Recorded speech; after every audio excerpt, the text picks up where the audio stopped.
Welcome to Manufacturing Tech Australia. I'm here wearing my new hat today, Robotics Australia Group CEO, and we've joined forces here today. We've got Swinburne, Robotics Australia Group, and AME Australia, where you're the big president. I'm on the board. We thought we'd break down the walls, show the spirit of Aussie collaboration. Yes, collaboration happening. Yeah, so tell us a bit about what Swinburne's working on at the moment and Factory of the Future, your digital jobs, all this stuff you got going on. Good, thank you. So we are showcasing here our Industry 4 and AI Readiness and Transformation program, which we have been running for 7 years now. Different elements of the program, so right from awareness, which is around how do you make the manufacturing leadership aware of the potential of these digital technologies. So we have a suite of offerings under Victorian Digital Jobs program on AI in manufacturing, on digital manufacturing, which is covering all Industry 4 technologies, and we have some short courses as well. So businesses can avail of 5 vouchers per round of the program, so the offerings are free.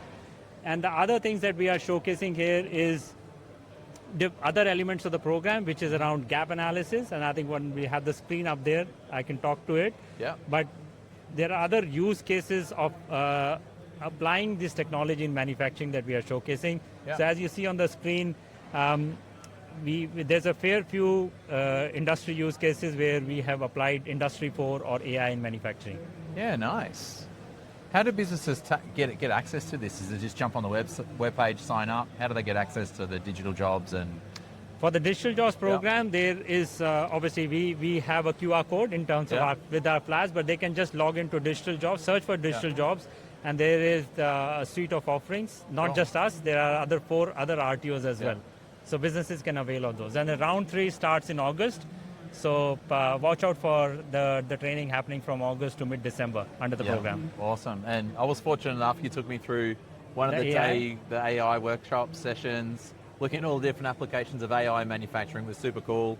All the vision stuff, tracking, and all sorts of things you got going on. How do businesses get access to that, get involved with the Factory of the Future, see all the cool AI manufacturing applications you guys have got? I think they can reach out to any of us. Yeah. And practically that is the starting point. So the first step is we understand your requirement, as in a business requirements. Yeah. So whether it's awareness, obviously we have the offerings. If it's around, you understand technology but are not sure where exactly in your business you would like to implement, or you can implement, or you may have hundreds of initiatives, you need help with prioritizing those. Yeah. So we are certified to deploy some gap analysis frameworks. Some of you may be aware of CERI and AMRI. So CERI is for the Industry 4 space, AMRI is for AI maturity and readiness. So we can deploy those frameworks in your business and help you practically craft a bespoke digital transformation or an AI adoption roadmap for yourself. And that can help you prioritize your digital initiatives and get you started. We also can connect you to various grant opportunities. Yeah. So in terms of how do you really even fund some of those initiatives? Yeah. In terms of projects, most of our projects are co-funded through a funder. So whether it is through a CRC or there may be other funding bodies who can fund these projects. So yeah, we are there to, again, promote that industry research collaboration which the governments love to do. Perfect. And I mean, the CRCs, some businesses have never even heard of these, right? You've got CRCPs, which needs an industry partner, a research partner, work on a practical industry application. Obviously over a sort of longer term, it's not going to be an overnight, 2-month project and job done. It's more like a longer term project, but some companies have not even heard of this yet. Do you want to maybe give us an example of one that you've seen in that space? So CRCP, as you rightly said, Paul, requires an industry partner to lead it, and then there's a technology partner and a university partner. What helps with a CRCP, and people can actually Google it and find out more about the CRCP program, but sometimes I would say before any business can go into a CRCP, if they have done some kind of a seed project. So we have some Swinburne grant opportunities which can actually, a small seed money is available, which can get started on a particular solution and which can transition into a more of a CRCP project. Yeah, right. That's a starting point. I like it. Awesome. Thanks for coming on the show, Vikram. No, thank you. Thank you for having me. All right, we're going to keep moving along. Andrew, welcome to Manufacturing Tech Australia. Thanks for having me, Paul. Why don't you tell us a little bit about Association for Manufacturing Excellence? What do they do? How do they help businesses? What are they all about? Well, AMEs, so we're all volunteers, and so with AME, what we're about is to provide, let's say, support for people who are in manufacturing. Well, not just manufacturing, but all businesses. But we've got a lot of people who have a lot of really good experience in quality systems and with systems in general. And so by having really good systems, you can become much more efficient, you can implement continuous improvement, you can have better quality products, and it's all about understanding the systems that you can embed in your business that will help you to become better. So, that's what AME is all about. So it's about basically, it's about us helping our colleagues. And so we're all, sort of volunteers, but we've all got some kind of experience in different areas.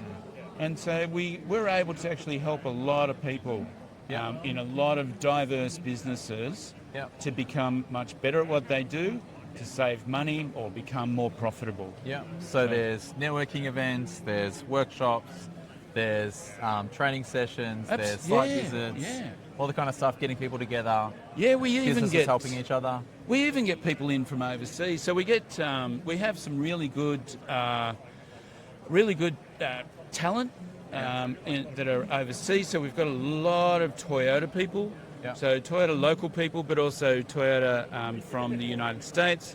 We've got we've got some really, really good lean people from all around, but we've got also lots of people with diverse industries. And so by being able to have those networks of people, not just with great skills, but also just being able to talk to them. You were there. Were you there when we had the Utah? We had the Utah. From Utah come over. And all those guys. Bunch of students. There was about 60 or 50, let's say. But they were all MBA students, and they were all coming over, and they were visiting different factories or different businesses. So 2 in New Zealand and 1 in Australia. And they just came to have a look at the businesses to see how they did things. So they managed to go to Visi in Victoria, and that was great. They loved it, and we were able to do some really good networking there. So it was great. Cool.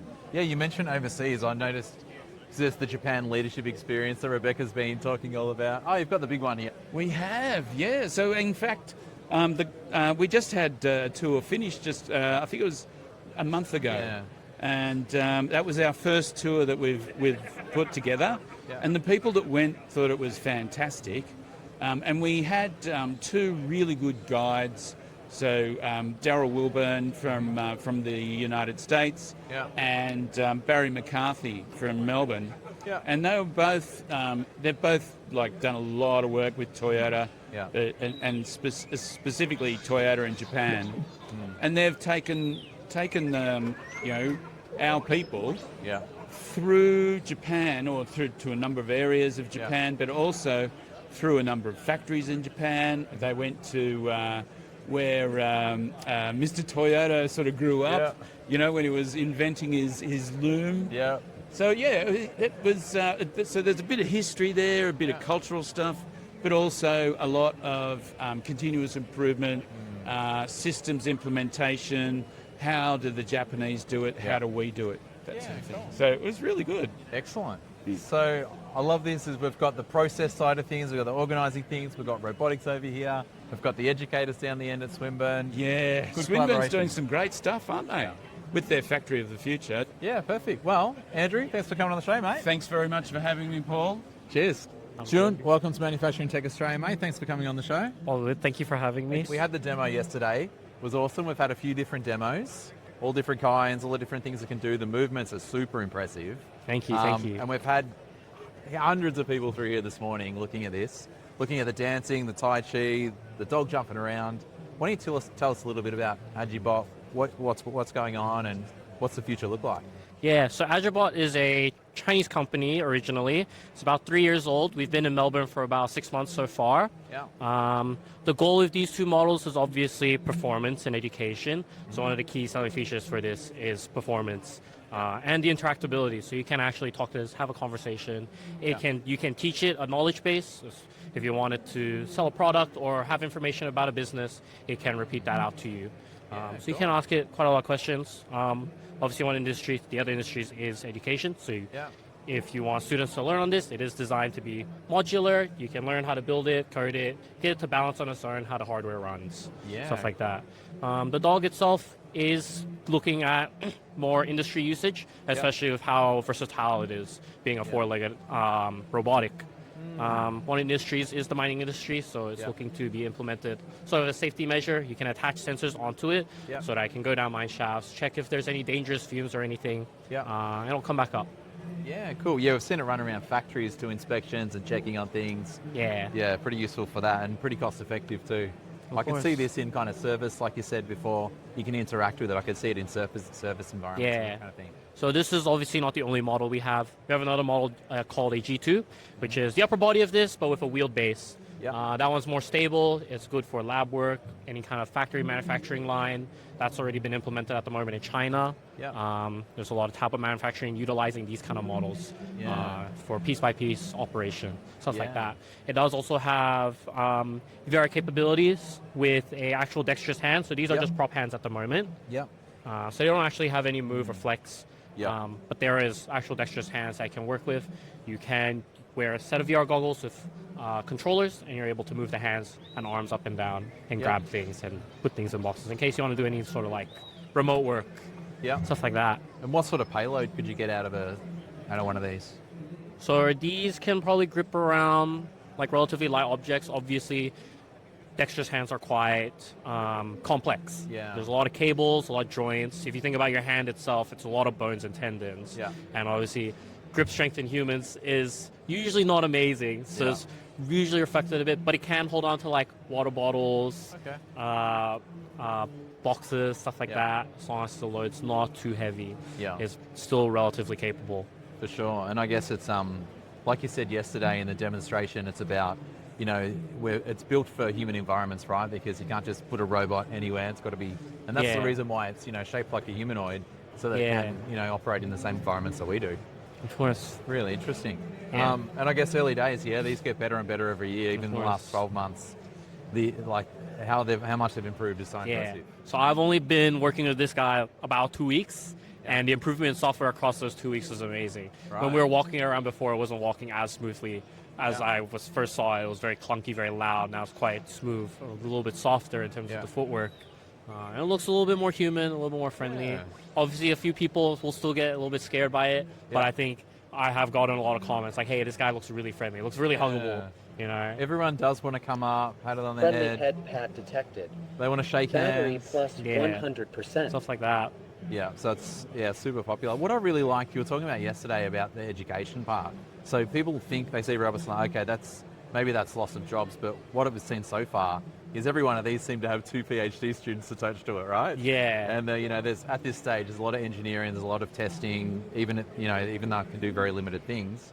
But what I liked yesterday, you were talking about kids in schools being able to operate even just the arms or the legs or the torso, and actually play with them, develop them, make them use in different applications. Really interesting. It is. I think that's one of the biggest selling points. I've had some students that came to this event already come up to me and ask, hey, I'm doing a master's in mechatronics, and obviously I want to get into developing and coding a robot. Tell me about your product, stuff like that. And it's been good. I've had a lot of good conversations. It's been really healthy. Obviously, I'm not fully well-versed in this machine, but I try to answer their questions as best I can.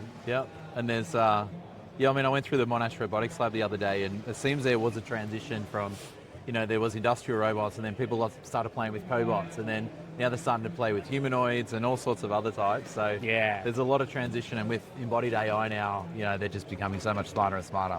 So lots of future ahead for it. Solid. Yeah, cool. Thanks for coming on the show. Well, good. Thank you so much for your time. Thanks for tuning in to Manufacturing Tech Australia with Shane and Paul.